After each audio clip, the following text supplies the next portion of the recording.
convosco. Ele está no meio de nós. Proclamação do Evangelho de Jesus Cristo segundo Lucas. Glória a vós, Senhor. Naquele tempo, Jesus estava ensinando numa sinagoga em dia de sábado. Havia aí uma mulher que fazia 18 anos, estava com um espírito que a tornava doente. Era encurvada e incapaz de se endireitar. Vendo-a, Jesus chamou-a e lhe disse: Mulher, estás livre da tua doença. Jesus colocou as mãos sobre ela e imediatamente a mulher se endireitou e começou a louvar a Deus. O chefe da sinagoga ficou furioso, porque Jesus tinha feito uma cura em dia de sábado.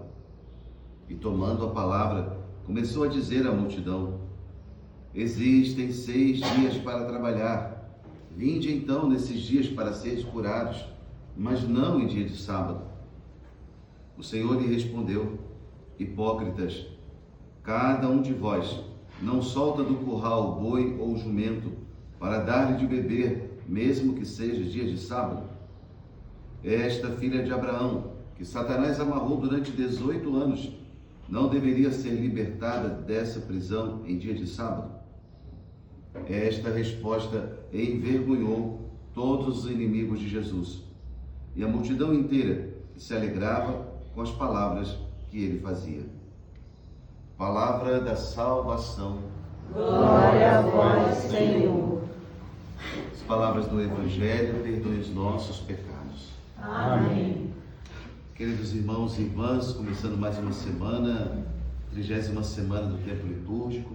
Vamos agora para a reta final do nosso ano, mais 4 semanas e encerraremos com a festa de Cristo Rei. No trecho de hoje, o Evangelho de Lucas nos mostra esse episódio de Jesus curando uma mulher em dia de sábado. A instituição do sábado era um dos grandes pilares do judaísmo da época. O templo, e também o sábado. A instituição do sábado. O sábado como um dia de um culto a Deus total, com minúcias de observações a respeito da lei mosaica. Ora, o trecho de hoje mostra Jesus ensinando para nós que a pessoa humana está acima de qualquer lei. A dignidade da pessoa humana. Essa mulher, há 18 anos encurvada, 18 anos com alguma doença, o Evangelho não diz qual era, mas que precisava de cura, de auxílio. E aí Jesus vai ultrapassar toda a lei para mostrar que a dignidade da pessoa está acima de qualquer lei. E esse é o ensinamento que tem que servir para a humanidade em todas as épocas da história. Ora, é bonito perceber porque também é um fato histórico, mas é também uma espécie assim de paradigma para toda a humanidade. Porque sem Cristo, antes de Cristo, a experiência da humanidade era essa: a experiência da dor, a experiência do pecado, a experiência de estar encurvado diante da existência. E foi Cristo quem nos colocou de pé. Foi Cristo quem nos devolveu a dignidade. Foi Cristo quem nos colocou novamente no caminho do Pai. Por isso a beleza desse texto de hoje, em que Jesus vai curar. O texto diz que essa mulher estava 18 anos, ali com essa doença, um espírito a tornava doente. Não era uma doença só física, era uma doença também espiritual.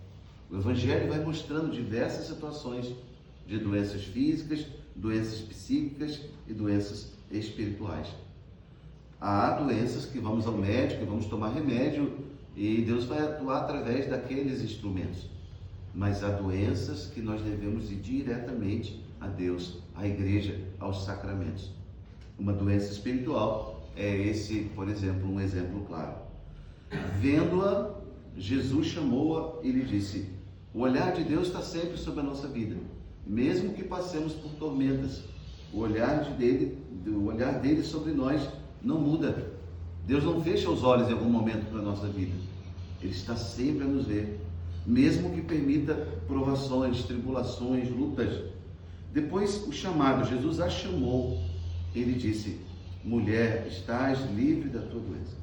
É o chamado e a obediência à palavra de Jesus. Por isso eu disse, para nós o modelo da existência humana. O homem se torna novamente de pé, ereto, retoma o prumo da sua vida quando ele obedece ouvindo a voz de Deus. Sem Cristo, estaremos encurvados novamente. Com Cristo, caminharemos passo a passo rumo ao reino dos céus. É por isso que Paulo, na leitura dessa liturgia dessa semana, estamos lendo a carta aos Romanos.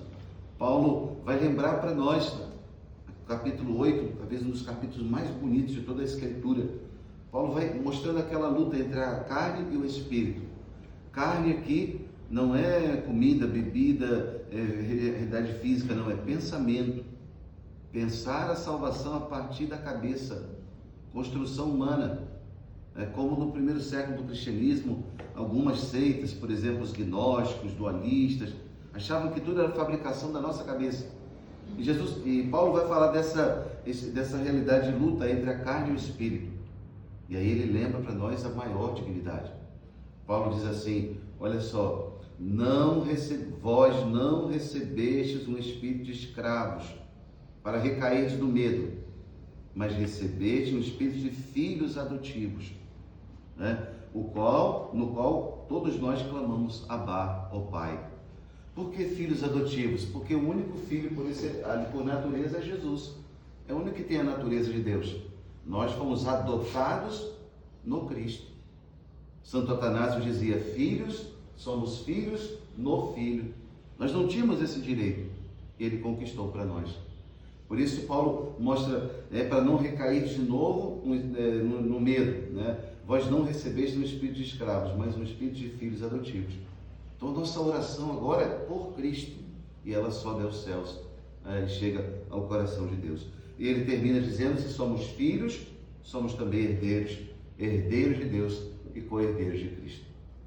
Por isso vamos começar essa semana com essa palavra. Nas nossas lutas e dificuldades, vamos lembrar, nós somos filhos, e se somos filhos, somos herdeiros. Deus sempre tem o melhor para nós. Cabe a nós nos devolvermos a Ele em obediência, com generosidade, toda a generosidade do nosso coração. Que Nossa Senhora, nossa Mãe, e São José, nosso Pai e Senhor, intercedam por todos nós. Que assim seja. Amém.